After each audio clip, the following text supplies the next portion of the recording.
পিশাচ, অনেকের মনের মধ্যেই একটা কোশ্চেন আসে, বিশেষ করে ইয়ং জেনারেশনের বাচ্চা কাছে, পিশাচ জিনিসটা কী, পিশাচ কী করতে পারে আমাদের। দেখুন, প্রত্যেকের উদ্দেশ্যে বলবো, পিশাচ যেরকম ভয়ঙ্কর ডেঞ্জারাস হয়, পিশাচ কিন্তু আমরা ভালো করতে পারে। নমস্কার, আমি মহারাজ শ্রীজিৎ শাস্ত্রী। আমার এই চ্যানেল মহারাজ শ্রীজিৎ শাস্ত্রী চ্যানেলে আপনাদের সবাইকে স্বাগতম। আপনারা শুরু থেকে লাস্ট অবধি দেখবেন।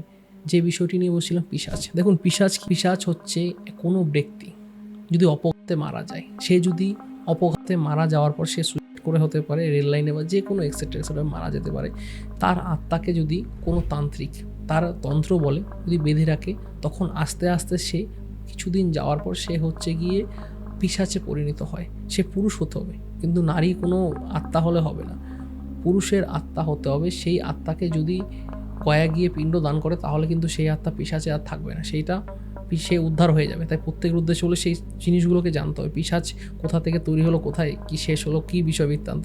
তাই প্রত্যেকের উদ্দেশ্য হলো, পিশাচ যে বিষয়টা বলছিলাম, যে কোনো ব্যক্তি অ্যাক্সিডেন্টালভাবে ডেথ হওয়ার সেই আত্মাকে কোনো তান্ত্রিক যদি বেঁধে রাখে, সেই আত্মা আস্তে আস্তে ধীরে ধীরে পিশাচে পরিণত হয়। পিশাচ কীভাবে সাধনা করতে পারবো, অনেকের মনে প্রশ্ন আসে। পিশাচ সাধনা, দেখুন, পিশাচ সাধনার ভালো স্ট্রং তন্ত্র গুরু দরকার। গুরুর দ্বারা সেই কিছু কিছু মন্ত্র আছে, সেই মন্ত্র আপনাকে অভিষেক্ত হতে হবে, সেই রুদ্রাভিষেক আর অনেক কিছু অভিষেক করতে হবে। সেই অভিষেক করে আপনাকে তন্ত্রোক্ত ওয়েতে আপনাকে আগাতে হবে।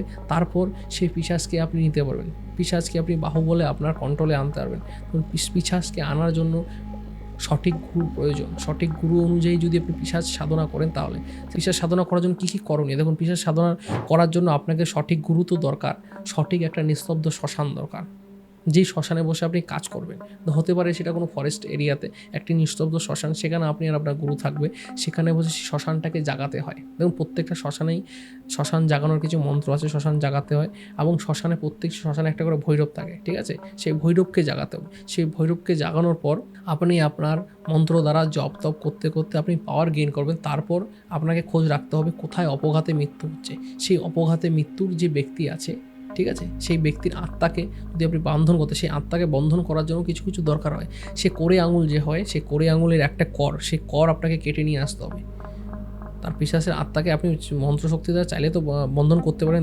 সবচেয়ে স্ট্রং হচ্ছে তার কোরে আঙুলে যদি একটা কর আপনি কেটে এনে সেটাকে কবচ করে আপনি ধারণ করতে পারেন। ধারণ করে অমাবস্যা পূর্ণিমা শ্মশানে বা শেওড়া গাছ যে হয়, শেওড়া গাছের তলায় আপনাকে ভোগ প্রদান করতে হবে। শোল মাছ পুড়ে, ইলিশ মাছ ভাজা, কারণ ও ভালো আপেল ও দুধ দ্বারা তাকে আহ্বান করতে হবে। সেখানে কিছু প্রণামী রাখতে হবে, সে যে কোনোটাই, সেখানে যে কোনো প্রণামী, সে 11 টাকা, 21 টাকা, 101 টাকা, যে কোনো প্রণামী রাখতে হবে। সেই প্রণামী রাখার পর আপনি তাকে আহ্বান করবেন। আহ্বান করার পর আস্তে আস্তে সেই আপনার যে তাকে ভোগ প্রদান করলেন, ভোগ প্রদান করবে, তারপর সে আস্তে আস্তে আপনার প্রতি আকৃষ্ট হবে যে আপনি কি চাচ্ছেন। কিন্তু আপনাকে যে আপনার মন্ত্র থাকবে, সে অভিমন্ত্র মন্ত্রতে আপনার রোজ জব যা আছে সব কিছু করতে হবে। কিছুদিন যাওয়ার পর যদি আত্মাটাকে আপনি আপনার কন্ট্রোলে নিয়ে আসতে পারেন, 3 থেকে 6 মাস সময় লাগবে। আত্মা আপনার কন্ট্রোলে যখন চলে আসবে, সে তখন আপনার কথা শুনতে বাধ্য। সে আপনি যখন যেটা বলবেন, সে সেই কাজগুলো করবে। দেখুন, পিশাচ কী কাজ করতে পারে। পিশাচ যেমন ভালো কাজও করতে পারে, সেরকম খারাপও কাজ করতে পারে। পিশাচ কী কী করতে পারে, দেখুন, পিশাচ যদি আমরা বলি, কারো উপর নানা রকম ভৌতিক সমস্যাও তৈরি করতে পারে, এবং কারো উপর থেকে ভৌতিক সমস্যা কাটাতেও পারে। কারো বাস্তুতে কোনো নেগেটিভ এনার্জি আছে, বা কেউ তন্ত্রোক্ত ক্রিয়া করে কিছু পুঁতে দিয়ে গেছে, সেই পিশাচ সেগুলোকে তুলে আনতে পারে।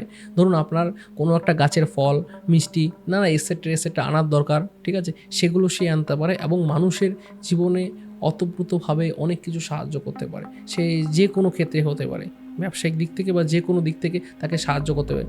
আমাদের কিছু কিছু আমাদের বাপ ঠাকুরদাদের মুখে শোনা যে আমাদের ওদিকে কিছু কিছু জায়গায় দেখা যেত যে পিশাচরা বাড়িতে ধান যখন চাষ হতো, আমাদের গ্রামের ধান যখন চাষ হতো, ধান অবধি কেটে দিত, ধান পিটিয়ে দিত, সেরকম অবস্থা অবধি হতো। তাই প্রত্যেকের উদ্যোগ বলবো, পিশাচ নিয়ে যেমন স্টাডি করবেন, সঠিক ওয়েতে সঠিক গুরু দ্বারা যদি পিশাচ সাধনায় আপনি সিদ্ধি লাভ করতে পারবেন, তাহলে আপনি আস্তে আস্তে অনেক কিছু পিশাচকে দ্বারা সেই কাজগুলো করাতে পারবেন।